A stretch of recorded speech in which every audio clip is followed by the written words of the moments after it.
giveaway community. Welcome back to the channel, everybody. Robert Linkul, trainingtheolderadult.com, and we are doing a little deep dive here into the pull down, overhead pull down, lat pull down, seated pull down, chin up, pull up, however you want to call it. We're going to look at the angle of pulling weights from overhead and try to discuss the idea of how to do so efficiently and why we'd have our hands in different positions and use different pieces of equipment, etc. I'm going to go through a couple of these. So to give you a tool to assist, this is from the Personal Trainer Quarterly, issue 9, series 4 or series 9, episode 4, whatever, however.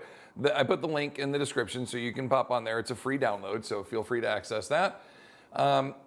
In this article, it's my article, I go through all the different kind of rowing movement patterns, and I have the gorilla row, the gardener's row, elevated and on the floor. I do a seated horizontal row. I give you all these cues and these pieces. This is the one in particular, the cable pull down or the kneeling pull down, the seated pull down.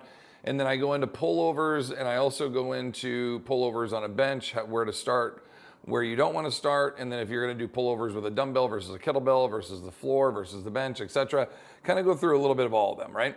But the main piece that I want to kind of focus on this is that when you're cueing a pull down from overhead, number one of our favorite cues that we want to use is that we want to pull your elbows down to your ribs, not pull your hands down to your chin, okay? And the reason for that is when you try to pull your hands down to your chin, there's a greater, like if you grab your handle, I'm just gonna pull, I gotta get my chin over the bar. When you really focus on that, you're focusing so much on your bicep doing work that it kind of, not entirely, but it more or less starts to do a good chunk of the work. You're so focused on the elbow flexion component that you're basically trying to bicep curl your way into the finished product.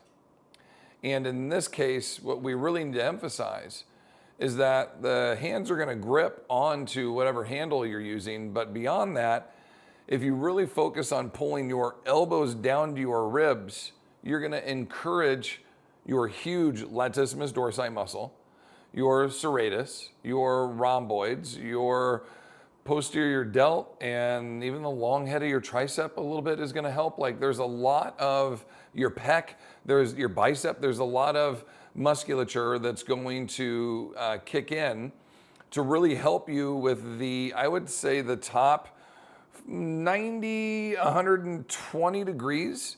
And then the bicep can kind of finish the last, 20 to 50 degrees, somewhere around in there, right?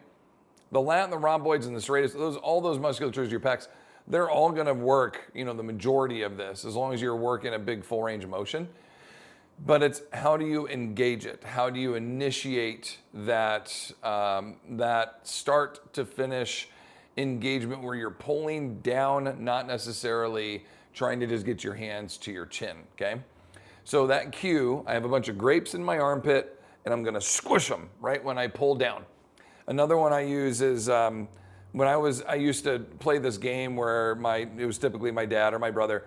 They'd stand behind me, and I would brace my arms either straight down or elbows bent, and they would hook me by my elbows or my hands and kind of lift me up, and I would like float, right? I would get really rigid and tight. And the tighter that I was, the easier it was for them to either pick me up and then throw me into the pool, that kind of thing. And I do that today with my kids all the time. We'll just be out doing whatever, and they'll come over and stand in front of me and put their arms down tight, like Rocketeer, right? They're like, I'm ready for takeoff.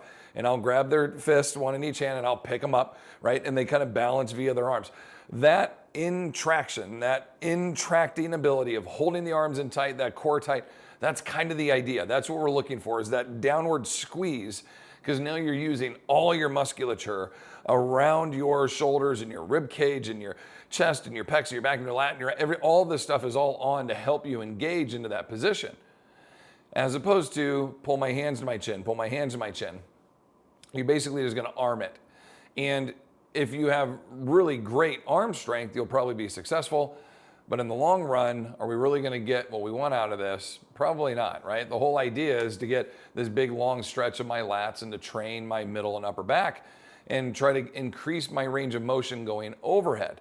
So that's another cue. I'm going to switch camera angles here. That's another cue that I like to use on a regular basis and the focus is that we're trying to encourage a range of motion, okay? Yeah, I'm going to leave that up there. We're trying to encourage a range of motion that mimics overhead. Meaning if you have a client who cannot press overhead, they have a shoulder impingement or a frozen shoulder. So when they're like, okay, here's my best overhead press, Rob, that's all I got. Do I want to load that? Okay. If I can see any part of their face on this side of their arm, I don't want to load them in this overhead position at all. And until I can see their entire face, preferably their ears on this side, the tricep side of their arm, then I'll go, okay, you can get to 180 degrees. Now we can start to add load to that position. Are all clients going to be able to do that? No. Some of our clients, it's just going to be too late, gang, right? They're just going to be too late in the game. And if you just constantly go, well, we're going to have to correctively exercise them into vertical. If your client looks like this coming in the door, and when they go to put their arms up, that's what they've got, you're not going to get them to overhead. It's just not going to happen. We're being real here, okay? Can you improve them? Yes. Can they make gains? Yes. But are you going to be able to put dumbbells in their hands in 6 to 8 weeks, have them pressed overhead? Hell no, okay? No way. But can they improve? Absolutely. How can they improve? They can improve by being pulled to the vertical position. And then once their shoulders recognize, okay, this is what it feels like to get to 180 degrees. I didn't push there. There's no chance of me pushing there, but I can be pulled into that position. Well, the shoulder is now grooving a path for overhead range of motion, right? And any type of scar tissue or cartilage that's locked down is now starting to be freed up. And eventually, utilizing these pull downs from overhead, utilizing a pivot point press where you lean into it, utilizing big full range of motion, light load shoulder raises to develop delt strength. By putting all of those together and merging them in a program, eventually, hopefully, they'll be able to do an overhead press someday. But if not, that's okay. If I can get them to pivot point press, a 45-degree angle over their eyebrows, right? And then eventually start to work higher, right? Well, 135 degrees, I should say, right? 135 or higher until they can almost get to vertical. That's awesome. I'm going to keep doing that, pursuing that, as that's only going to improve their functionality and hopefully quality of life as they go to put away dishes and do their hair and put on a t-shirt and whatever else they're doing, okay? So keep all that kind of in mind of like, why are we doing this? If a client could do chin-ups or pull-ups, then we should be fine, but let's say they can't. Where are we going to start? Pullovers are awesome because gravity is pulling you into that position, but we can also encourage this range via a load to pull me into that position while also working on probably a bigger lat stretch. I don't know, the pullover gives you a pretty good lat stretch. So maybe in this position or in this suggestion, clients can't get on the floor, they can't lay on a bench. Either way, it's just another exercise option that you can do. Okay, so first thing, why does my pulley have a 550 cordage on it and not a cable? It's because of a lift like this specifically.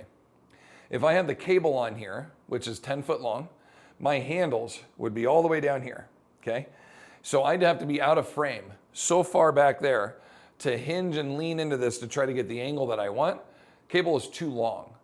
Because of the custom setup that I have in the gym, I was able to do 550 cordage, double it over, so it's 1100 cordage, if you want to call it that, right?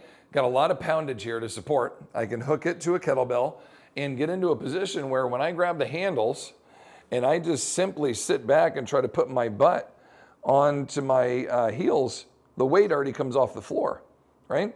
So I'm already in my full range of motion, full extension. I'm gonna let it out, try to create the biggest lat stretch that I can. Now from here, as I initiate and I start pulling down, I'm visualizing those grapes in my armpits and I'm going to squeeze my lats down, squeeze my elbow down to my rib and try to squish them. At the same time, I'm holding a neutral spine with my chest and I'm trying to squeeze my shoulder blades and put them down into my pocket, back pocket. And then as I come out of this, I'm gonna let the biceps get a little eccentric work as I come out. Now I'm stretching my lats, reaching my knuckles up to the ceiling, getting that big lat stretch. You should feel this big wing of stretch over here on the side, the lats, the serratus, okay? And then I'm gonna retract and start to pull down with my elbows, down with my elbows. I wanna feel my lats working down into that squeeze. And then right at the end, right the last, 10, 20% of the lift, that's when I feel like my biceps start to get a little extra work into it. But really, it's about this lat stretch and this big full range of motion. That's probably the greatest value of this lift, is the big full range of motion that you get out of this, that's going to assist not only with pulling from overhead, but with eventually pressing to overhead. Now I can do my supinated grip like I did. I could do a neutral grip, I could do a pronated grip, or I could do a combo of all three, where when I am at the top, my arms are pronated, so I have this internal rotation, and then as I'm coming down, I can rotate, right, into a more comfortable, if my shoulders have impingements and such, position where I've externally rotated, a little internal rotation, a little external rotation. I can do this range of motion here that's probably gonna give me a little more lat stretch at the top and a little more comfortable shoulder angle at the bottom. I could just stay neutral, I could stay pronated the whole time, whatever you want. There are other attachments like this guy. I got this one from Eccentric, okay? They're the company that makes our flywheels. And this we can hook on and put a handle on either end, and just holds a wider position. So I'm not pulling in so close, I can pull out as wide as my shoulders. I can attach my handles onto there. I could do a straight bar, I could do a crescent, a curved bar. You can do whatever you want from here. Even for our clients that can't kneel down, okay, we can take, let's see if I can stay in picture here as best I can. I know I'm kind of close. I can basically just grab the handles, go into a hinge, and replicate my same big, full range of motion pull. Hopefully you can see me here, okay? Right, I might switch camera angles, but that'll give me a pretty good full range of motion there to train from the standing position if my clients aren't capable of achieving a kneeling position on the floor.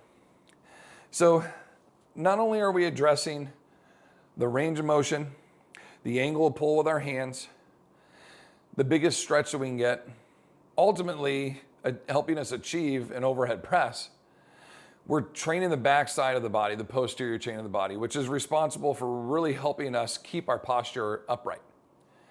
This musculature is also responsible for helping us carry load when we're bracing for farmer carry or suitcase carry. This musculature is also responsible for stabilizing and supporting the back when we pick up weights, deadlifting weights off the ground, and pretty much anything in between. So by targeting your posterior chain, your lats, your rhomboids, the middle to upper part of your back, and increasing range of motion amongst it, you're addressing a lot of different areas of life, but you're also aiding a lot of different movement patterns, more than just the one that we simply trained. Well, I'm just getting better at pulling down from overhead. You're actually doing quite a bit more. I'm getting really good at displacing my hips. I'm getting good at pulling from overhead. I'm getting good or better range of motion to push overhead eventually. I'm building all kinds of strength to help me carry. I'm improving my posture. I'm improving my ability to deadlift. I'm working on my grip strength that helps me deadlift. You're checking a lot of boxes with this, and all in a pretty safe and pretty comfortable component. My favorite version of this is the one I just showed you, where I'm kneeling on the floor. And the reason for that is I get to ask my client to get up and down off the ground a couple of times a workout. I also get to teach them about inertial leans, which is my body's ability to counter against weight and maintain a tension there while I move another load through range. That's important in terms of spatial awareness and keeping our bodies upright as we age. If I'm good at displacing my body, at using my body for momentum and inertia and learning how to counter against other weights that I'm trying to manipulate, I will be much more efficient at manipulating my own body weight by itself in space of shorter ranges of motion, of easier positionings. So inertia is a good thing. I can create a lot of momentum, produce a lot of torque if I start to rotate with it. If I were throwing the hammer, if I were more likely throwing a frisbee or swinging a golf club or swinging a tennis racket or a pickleball racket, if I'm doing more of those types of movements, torque production and torque producing movements, my inertia, my body's momentum and ability to help me apply it to directionalized power, which ultimately produces a great force that I then traject into the implement of whatever I'm hitting or throwing or swinging or tossing. All of that assists me in building a strength that helps keep me upright, but also if I have to manipulate my own body in space, I'm good at that already. I'm doing it, but I'm also learning to do that with an additional load. And when that load then goes out of my grip or gets trajected into something else, I don't fall down from that. You'll see this with people if they throw something, okay? Give a client a medicine ball and say, throw that. And when they throw it, they'll do two things. They'll over wobble forward or they'll throw it and fall backwards, okay?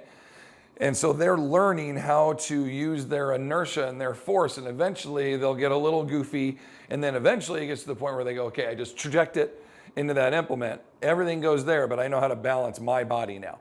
I unlock my hips. I can even go to my toes and throw. I can catch it, come back, I can go to my toes and throw. And so they learn how to manipulate their body weight, how to throw force into that implement while keeping in balance. So now if I simply have to stagger backwards, do you think I can handle that? I've been throwing a 10-pound medicine ball and learning how to not get countered by my own velocity. I'm chucking into that to not fall down. Do you think I can handle if I step on my own shoelace or if I misstep on a curb? Do you think I can handle moving my own body weight and stopping it? Absolutely. Now we start to rotate and toss, overhead throw, shot putting a medicine ball or sand ball. All of these things get us strong from side to side, rotating multi-directions, multiple planes, etc. You start to build in all kinds of different directional strength. When you have the rotation to all that, now we have directional torque. People get really strong in all kinds of different directions and different positions with different weights, pretty much ready for anything that comes their way. Ultimately, that keeps them on their feet, makes them less of a fall risk, gets them really strong and powerful. We're winning across the board. Our bones are going to get more dense. Our muscles are going to get more strong. Our muscles maybe even get a little bit bigger. Our muscles are going to react. Our type 2 fibers that are the earlier ones to die off in sarcopenia, they are going to hang on to their ability to react quickly. And we will lose less of that potentiopenia, right? The loss of power production. We'll get less of that as we age. We're always going to have a little bit as we're aging, but how drastic? We'll minimize that. All of those things go into improving our quality of life and keeping us off the ground. So we know when we make contact with the ground as our bodies age, potential for catastrophic injury, breaks, fractures, etc., continue to rise with every passing decade. And as you get into that 8th and 9th decade of life, that can be very dire consequences if it occurs. Our goal is to keep you dense and strong and pliable and capable and balanced and dynamic enough to where that doesn't happen. And even if it does, it's not a terrible final product. You bounce back. You're back in the weight room and you're back improving your quality of life again, being one of the 5 or 3 or 1% of your age demographic and your bracket, leading the way. All right, gang, I hope you enjoyed this. Any comments or questions, feel free to send them in down below. I'm happy to chat with you. Look for the link to be able to reference this article. And if you have any other questions on how to perform your overhead pull down, please feel free to let me know. Until next time, continue to fight your good fight against sarcopenia. We'll see you in the next one.